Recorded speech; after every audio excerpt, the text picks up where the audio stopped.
Eccoci insieme cari telespettatori, ben ritornati con noi. Come ogni venerdì siamo supportati naturalmente dallo SPID CGIL del Veneto per parlare di pensioni questa settimana nello specifico. Faremo un po' un quadro di quelli che sono i pensionati, di qual è la qualità della loro vita fino a un certo punto nella nostra regione, come sta cambiando rapidissimamente purtroppo la situazione a causa dei rincari, quindi il potere di acquisto che nonostante alcuni vantaggi ci siano stati per una serie di benefici di carattere anche fiscale piccoli, però insomma qualcosa era stato fatto, sembra proprio vengano vanificati del tutto, anzi corrosi abbondantemente dai rincari, sperando che i rincari si fermino qui. Ma non solo, ci sono tanti pensionati che hanno delle pensioni molto ridotte, molto basse e non ce la fanno assolutamente a reggere tutto. Oltretutto c'è un'inflazione crescente. Allora, per parlare di questo, per parlare anche di che cosa fa il sindacato, perché coloro che ci ascoltano, che sono persone magari che si sentono sole, isolate, noi lo ricordiamo sempre, fate una chiamata, chiamate le sedi dello SPID CGIL che sono presenti ovunque in modo capillare in tutti i territori. Ci sono delle persone che possono darvi una mano, possono dare anche una parola di conforto oppure veramente trovare delle soluzioni. Fate vedere la vostra pensione e si possono scoprire delle voci che magari non conoscevate, che vi possono dare qualche garanzia, qualche soldo in più soprattutto, che è la cosa più importante. Allora, qui in studio è ben piacere di riavere qui con noi Alessandro Chiavelli, segretario generale dello SPID CGIL di Padova. Ben ritornato segretario. E siamo collegati via Zoom invece con Giuliana Lancisi, ben arrivata segretaria con delega alla previdenza dello SPID CGIL di Verona. Grazie anche a lei.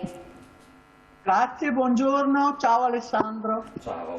Allora, con la segretaria Lancisi faremo anche un quadro, tempo permettendo, della situazione nell'area del Veronese, perché poi sappiamo che ogni territorio provinciale ha le sue peculiarità, diciamo così, però poi vedremo, ci presenterà quali soluzioni vengono prospettate dal sindacato. Io direi però di cominciare con lei, segretario. Certo. Per fare un po' un quadro dei pensionati e delle pensionate nella nostra regione e del loro potere d'acquisto. Innanzitutto, supportati dalle nostre slide, vediamo quanti sono gli anziani nella nostra regione, in Veneto. Allora, in Veneto gli over 65 sono precisamente 1.142.745 circa, quindi 1.143.000 e corrispondono al 23,5% dell'intera popolazione. Come sono tanti? Sono fortunatamente tanti da una parte, certamente, il che significa che l'aspettativa di vita aumenta e quindi aumenta anche la percentuale dei pensionati sulla popolazione intera. Se guardiamo poi il rovescio della medaglia, l'altro problema è in realtà la bassissima livello di denatalità ormai io considero particolarmente grave e complicato ed è quindi, come dire, se da una parte esserci molti anziani è un elemento sicuramente di estrema positività, dall'altra parte non si controbilancia con il numero delle nascite che ogni anno diminuisce in termini anche molto alti, molto preoccupanti. I pensionati diciamo gli anziani sono circa 640.000 donne e poco più di 500.000 uomini. E tra gli over 65, non solo tra gli over 65 ma in particolare tra gli over 65, il numero di pensionati sono 1.277.160. In questo caso il numero delle pensionate è leggermente superiore rispetto a quello dei pensionati. Come vedete la percentuale è di circa il 50,7% per quanto riguarda le donne e il 49,3% degli uomini, con una pensione media lorda di 1.300 euro a testa. Questa è ovviamente una media, escluse le pensioni dei pubblici dipendenti. Perché sono escluse? Perché la stima viene fatta normalmente sulle pensioni dei lavoratori del privato, quindi le facciamo su questo.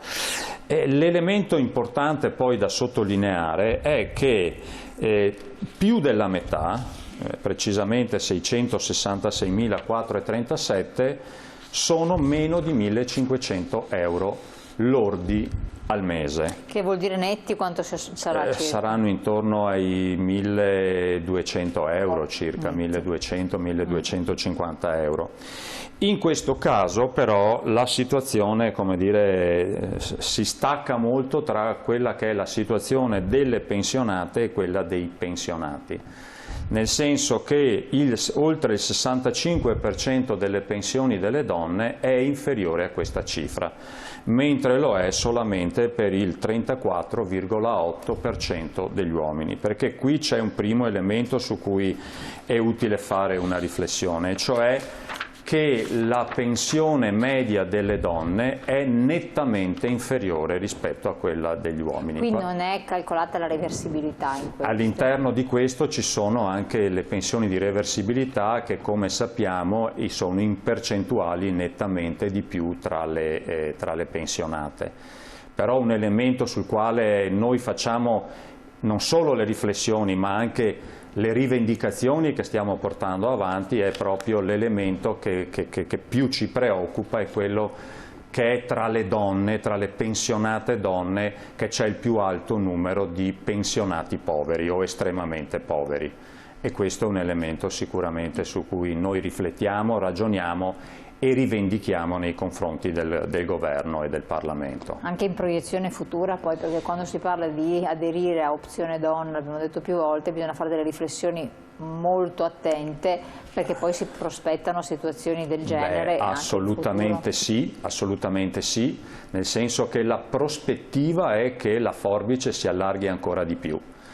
Io sottolineo sempre, quando ne ho la possibilità, che in questo Paese sono state fatte tante riforme delle pensioni e a mia memoria l'unica sulla quale riuscire ad andare in pensione prima significa avere una penalizzazione è solo con l'opzione donna.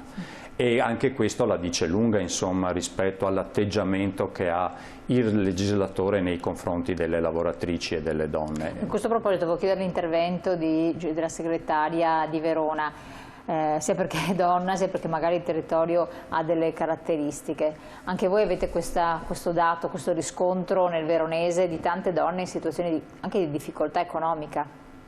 Sì, sicuramente abbiamo tantissime persone, soprattutto pensionate, che sono in difficoltà economica. Io per esempio faccio riferimento anche a una telefonata che ho ricevuto questa mattina, dove una signora ha chiesto un appuntamento a noi per poter vedere se riesce a portare a casa qualcosa di più rispetto alla pensione che ha. Diciamo che la sua pensione si aggira sui 520 euro. Probabilmente manca di alcuni elementi che invece devono essere richiesti, perché altrimenti l'INPS, se non li si chiede, non li dà, non li riconosce. Però sono tutte persone che, che sono andate in pensione con opzione donna, non tantissime, ma sono tutte persone che hanno lavorato magari 15-20 anni e il risultato, pur avendo una parte della pensione calcolata ma quello che si trova sulle retribuzioni, comunque sono pensioni abbastanza basse, senza contare che molte di queste donne, soprattutto le più anziane, non hanno nemmeno una pensione diretta, ma hanno una pensione di reversibilità. E se la pensione di reversibilità deriva, non so, da agricoltori, piuttosto che da artigiani, piuttosto che da commercianti, è evidente una cosa, o dal settore tessile per esempio, è evidente che sono tutte pensioni molto basse. Non a caso la media delle pensioni delle donne nella nostra provincia, quelle che hanno che sono le più anziane, si aggira sui 527 euro, quindi non è una gran pensione e è difficile vivere con questa pensione. Assolutamente, no, adesso vedremo infatti che cosa insostenibile. Grazie segretario, la interpreteremo anche in altre situazioni. C'è stata una rivalutazione, segretario, delle pensioni nel 2022, vero? Sì, c'è stata. Allora, nel 2022 intanto l'elemento di novità è che la rivalutazione viene ricalcolata nuovamente con il decreto legge del 2000 del governo Prodi. La riforma Fornero aveva annullato questo meccanismo di rivalutazione, poi in questi 11 anni c'erano stati una serie di interventi, dal 2022 ritornano le regole del decreto legge Prodi e la rivalutazione è dell'1,7% fino a 4 volte il minimo,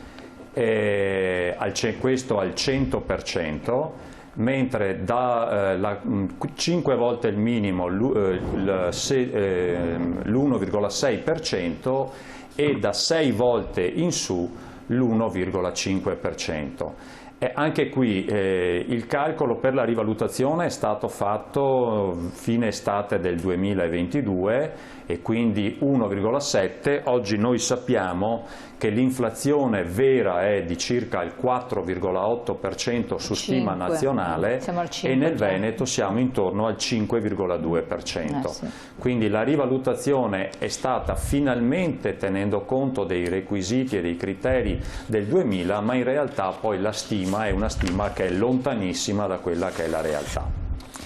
Vediamo un po' gli effetti anche a ricaduta della rivalutazione, valutando l'importo mensile delle pensioni, calcolo ovviamente del 2021 sull'importo mensile 2022 con la rivalutazione. Vediamo anche là c'è supporto sempre alla scheda. Esatto, noi abbiamo fatto un'analisi assolutamente attenta e vediamo che chi ha aveva una pensione di 700 euro, con la rivalutazione arriva a 711,90 €, quindi 11,90 €, e poi via via ci sono tutti i vari scaglioni, insomma quelle che sono le pensioni più rappresentative, e vediamo che vanno da 11,90 € per la pensione più bassa a 73,83 € per quella che noi abbiamo messo come limite massimo in questa tabella di 5.000 euro.